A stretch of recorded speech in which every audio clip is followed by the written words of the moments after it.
नमस्कार साथियों, स्वागत है आपका हमारे YouTube चैनल में। आप छत्तीसगढ़ की किस जगह से हमारे समाचार सुन रहे हैं, कृपया कमेंट बॉक्स में लिखकर हमें जरूर बताएं। रायपुर से प्रस्तुत हैं छत्तीसगढ़ के प्रादेशिक समाचार। समाचारों के साथ मैं रजनी शुक्ला। पहले मुख्य समाचार। छत्तीसगढ़ के कई स्थानों पर कल ईडी की टीम ने की छापामार कार्रवाई। प्रधानमंत्री सूर्य घर मुफ्त बिजली योजना के तहत घरों में सोलर पैनल लगाने के लिए भारतीय डाक विभाग ने शुरू किया सर्वे। छत्तीसगढ़ माध्यमिक शिक्षा मंडल द्वारा आयोजित कक्षा 12वीं की परीक्षा कल से हुई शुरू। 10वीं की परीक्षा आज से होगी। और प्रदेश में अगले 24 घंटों के दौरान 1-2 स्थानों पर गरज चमक के साथ वज्रपात, ओलावृष्टि होने तथा अंधड़ चलने की संभावना। अब समाचार विस्तार से। छत्तीसगढ़ के कई स्थानों पर कल प्रवर्तन निदेशालय ईडी की टीम ने छापामार कार्रवाई की। ईडी की टीम ने कोरबा, बिलासपुर, जांजगीर, सूरजपुर, बलरामपुर, बैकुंठपुर, बलौद और जसपुर स्थित कुछ नेताओं और अधिकारियों के ठिकानों पर दबिश दी। बताया जा रहा है कि खनिज संस्थान न्याय डीएमएफ की राशि में अनियमितता को लेकर यह कार्रवाई की जा रही है। कल बालोद जिले के डोंडी में पूर्व मंत्री अनिला भेड़िया के प्रतिनिधि पीयूष सोनी के घर ईडी की टीम ने छापा मारा। वहीं जसपुर जिले के मनोरा जनपद सीईओ के सरकारी और निजी निवास पर भी ईडी ने दबिश दी। इसी तरह कोरबा और कोरिया में भी ईडी की टीम ने छापामार कार्रवाई की। बैकुंठपुर में ईडी की टीम ने जनपद सीईओ राधेश्याम मिर्झा के घर पर छापा मारा। इसके अलावा ईडी ने सरगुजा संभाग के अंबिकापुर में ठेकेदार अशोक अग्रवाल के ठिकानों पर छापा मारा। प्रवर्तन निदेशालय ने अवैध सट्टेबाजी से संबंधित वेबसाइट महादेव ऑनलाइन बुक के विरुद्ध एक मामले में अब तक 1296 करोड़ रुपए से अधिक धनराशि जब्त की है। इस मामले में 9 आरोपियों को गिरफ्तार किया गया है। एजेंसी ने हाल ही में रायपुर सहित कोलकाता, गुरुग्राम, दिल्ली, इंदौर और मुंबई में महादेव ऑनलाइन बुक के साथ जुड़े धन शोधन नेटवर्कों के विरुद्ध व्यापक तलाशी अभियान चलाया था। केंद्र सरकार ने राज्यों को 1,42,122 करोड़ रुपए की कर अंतरण की अतिरिक्त किस्त जारी कर दी है। इसका उद्देश्य विभिन्न समाज कल्याण और बुनियादी ढांचा विकास परियोजनाओं के लिए राज्य सरकारों को वित्तीय सहयोग उपलब्ध कराना है। वित्त मंत्रालय ने बताया कि यह राशि 12 फरवरी को जारी की जा चुकी 71,061 करोड़ रुपए के कर अंतरण के अतिरिक्त है। इसके तहत छत्तीसगढ़ को 4,842 करोड़ रुपए की राशि जारी की गई है। केंद्र सरकार की प्रधानमंत्री सूर्य घर मुफ्त बिजली योजना के तहत घरों में सोलर पैनल लगाने के लिए सर्वे किया जा रहा है। सर्वे का यह कार्य भारतीय डाक विभाग द्वारा 8 मार्च तक किया जाएगा। नागरिकों द्वारा जानकारी और सहमति देने के बाद स्थानीय डाकिया द्वारा प्रधानमंत्री सूर्य घर योजना के लिए निर्धारित मोबाइल ऐप पर अथवा वेबसाइट पर उपलब्ध जानकारियों को फीड किया जाएगा। जानकारी फीड होने के बाद सरकार द्वारा नियुक्त वेंडर घरों में जाकर सोलर पैनल लगाएंगे। भारतीय डाक विभाग द्वारा सर्वे कार्य निःशुल्क किया जा रहा है। गौरतलब है कि इस योजना के तहत 1 किलोवाट क्षमता के सोलर पैनल लगवाने के लिए 50,000 रुपए की लागत आएगी, जिसमें 30,000 रुपए की सब्सिडी दी जाएगी। इसी तरह विभिन्न क्षमता के सोलर पैनल पर सरकार द्वारा सब्सिडी दी जाएगी। योजना के तहत 300 यूनिट तक की बिजली प्रतिमाह मुफ्त मिलेगी। वहीं 15,000 रुपए से अधिक मूल्य की उत्पन्न बिजली की खरीदी सरकार द्वारा की जाएगी। वित्त मंत्री ओपी चौधरी ने कल इंदिरा गांधी कृषि विश्वविद्यालय में नाबार्ड द्वारा आयोजित 3 दिवसीय एफपीओ मेला का शुभारंभ किया। इस मेले में प्रदेश भर के किसान अपने उत्पादों के विक्रय तथा विपणन से संबंधित जानकारी प्राप्त कर सकेंगे। इसके साथ ही नई तकनीकी की जानकारी भी ले सकेंगे। एफपीओ मेले में राज्य भर के 46 एफपीओ अपने उत्पादों के साथ हिस्सा ले रहे हैं। कार्यक्रम को संबोधित करते हुए वित्त मंत्री ओपी चौधरी ने कहा कि प्रधानमंत्री नरेंद्र मोदी ने वर्ष 2047 तक भारत को विकसित राज्य बनाने की बात कही है। यह तभी संभव है जब छत्तीसगढ़ भी विकासशील से विकसित बने। श्री चौधरी ने कहा कि कृषि आज की आवश्यकता और आजीविका वर्धन का बहुत सशक्त माध्यम है। उन्होंने कहा कि युवा कृषि की पढ़ाई कर रहे हैं। इन्हें आने वाले समय में उभरती हुई संभावनाओं का ज्यादा से ज्यादा उपयोग करना चाहिए, ताकि कृषि को तकनीक से जोड़कर राज्य और देश की अर्थव्यवस्था को बेहतर बनाने के साथ ही रोजगार के नए अवसर भी प्रदान किया जा सके। श्री चौधरी ने कहा कि वैज्ञानिकों और शिक्षाविदों को भी अपने कृषि संबंधी ज्ञान को खेतों और किसानों तक पहुंचाना चाहिए, ताकि कृषि को व्यावसायिक रूप देने में आसानी हो सके और किसानों को भी ज्यादा से ज्यादा लाभ मिल सके। गौरतलब है कि एफपीओ यानी किसान उत्पादक संगठन छोटी जोत पर आधारित कृषि को एक व्यावहारिक कृषि व्यवसाय में बदलने और विशेष रूप से छोटे और सीमांत किसानों की शुद्ध आय बढ़ाने के लिए एक प्रभावी तंत्र है। मुख्यमंत्री विष्णुदेव साय जसपुर जिले में प्रवास के दौरान विभिन्न कार्यक्रमों में भाग लेंगे और जिले तथा क्षेत्रवासियों को अनेक विकास कार्यों की सौगात देंगे।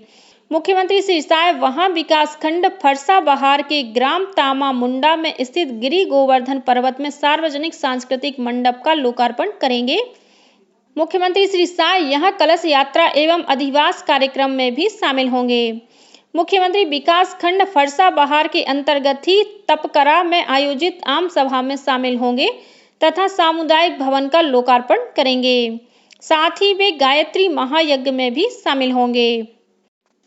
उप मुख्यमंत्री तथा लोक स्वास्थ्य यांत्रिकी मंत्री अरुण साव ने कल विभागीय अधिकारियों की बैठक लेकर राज्य में जल जीवन मिशन का काम मिशन मोड में पूर्ण करने के निर्देश दिए। उन्होंने रायपुर में आयोजित बैठक में अधिकारियों को कार्यों की नियमित निगरानी कर उन्हें शीघ्र पूर्ण करने को कहा। श्री साव ने गर्मी में सभी जिलों में पेयजल की व्यवस्था सुनिश्चित करने के निर्देश दिए। उन्होंने पेयजल की निर्बाध आपूर्ति के लिए हैंडपंपों और नल जल योजनाओं में खराबी आने पर तत्काल मरम्मत और रखरखाव कर सुचारू व्यवस्था बनाने को कहा। छत्तीसगढ़ माध्यमिक शिक्षा मंडल द्वारा ली जाने वाली बोर्ड परीक्षाएं कल से शुरू हो गई हैं। इसकी शुरुआत कल कक्षा 12वीं की हिंदी विषय के साथ हुई। आज से कक्षा 10वीं की परीक्षा शुरू होगी। ये सभी परीक्षाएं सुबह 9 बजे से दोपहर 12:15 बजे तक आयोजित की जा रही हैं। छत्तीसगढ़ माध्यमिक शिक्षा मंडल के सचिव बीके गोयल ने बताया कि इस बार बोर्ड परीक्षाओं के लिए कुल 2475 केंद्र बनाए गए हैं। इनमें 180 संवेदनशील परीक्षा केंद्र शामिल हैं। श्री गोयल ने बताया कि इस बार कक्षा 12वीं में करीब 2,61,000 तथा कक्षा 10वीं में लगभग 3,45,000 परीक्षार्थी शामिल हो रहे हैं। भारतीय जनता पार्टी आगामी लोकसभा चुनाव की तैयारियों में जुट गई है। इसे लेकर कल नई दिल्ली में लोकसभा चुनाव प्रबंधन समिति के संयोजकों और सह संयोजकों के लिए अखिल भारतीय कार्यशाला और बैठक आयोजन किया गया। कार्यशाला में पार्टी के राष्ट्रीय अध्यक्ष जगत प्रकाश नड्डा, BL संतोष, शिव प्रकाश सहित अनेक राष्ट्रीय नेताओं ने चुनाव प्रबंधन को लेकर कार्यक्रम में शामिल प्रतिभागियों का मार्गदर्शन किया। कार्यशाला में छत्तीसगढ़ से प्रदेश चुनाव प्रबंधन समिति के संयोजक शिवरतन शर्मा, सह संयोजक भूपेंद्र सिंह सवन्नी, सौरभ सिंह और सरला कोसरिया शामिल हुए। प्रदेश में 3 से 5 मार्च तक पल्स पोलियो अभियान का आयोजन किया जाएगा। अभियान के पहले दिन बूथ के माध्यम से तथा दूसरे और तीसरे दिन घर घर जाकर 0 से 5 वर्ष तक के बच्चों को पोलियो की खुराक पिलाई जाएगी। राज्य टीकाकरण अधिकारी डॉक्टर BR भगत ने बताया कि अभियान के लिए वैक्सीन तथा अन्य आवश्यक सामग्री जिलों में उपलब्ध करा दी गई है। प्रदेश में इस वर्ष 14,000 से अधिक बूथ के माध्यम से कुल 36,13,000 से अधिक बच्चों को पोलियो की खुराक पिलाई जाएगी। अभियान के दौरान रेलवे स्टेशन, बस स्टैंड, मेला स्थल, हाट बाजार और ईंट भट्टों पर विशेष रूप से ध्यान दिया जाएगा। राजिम कुंभ कल्प मेले में 3 मार्च को एक संगीतमय विशेष कार्यक्रम गाथा श्री राम मंदिर की प्रस्तुत किया जाएगा। इसके तहत अयोध्या स्थित श्री राम जन्मभूमि में मंदिर के 500 साल के इतिहास से लेकर वहां प्रभु श्री राम लला की प्राण प्रतिष्ठा तक की कथा का प्रदर्शन किया जाएगा। पर्यटन और धर्मस्व मंत्री ब्रजमोहन अग्रवाल ने बताया कि राजिम कुंभ कल्प में मुख्य मंच से लाइव म्यूजिकल बैंड के साथ प्रभु श्री राम मंदिर की गाथा प्रदर्शित की जाएगी।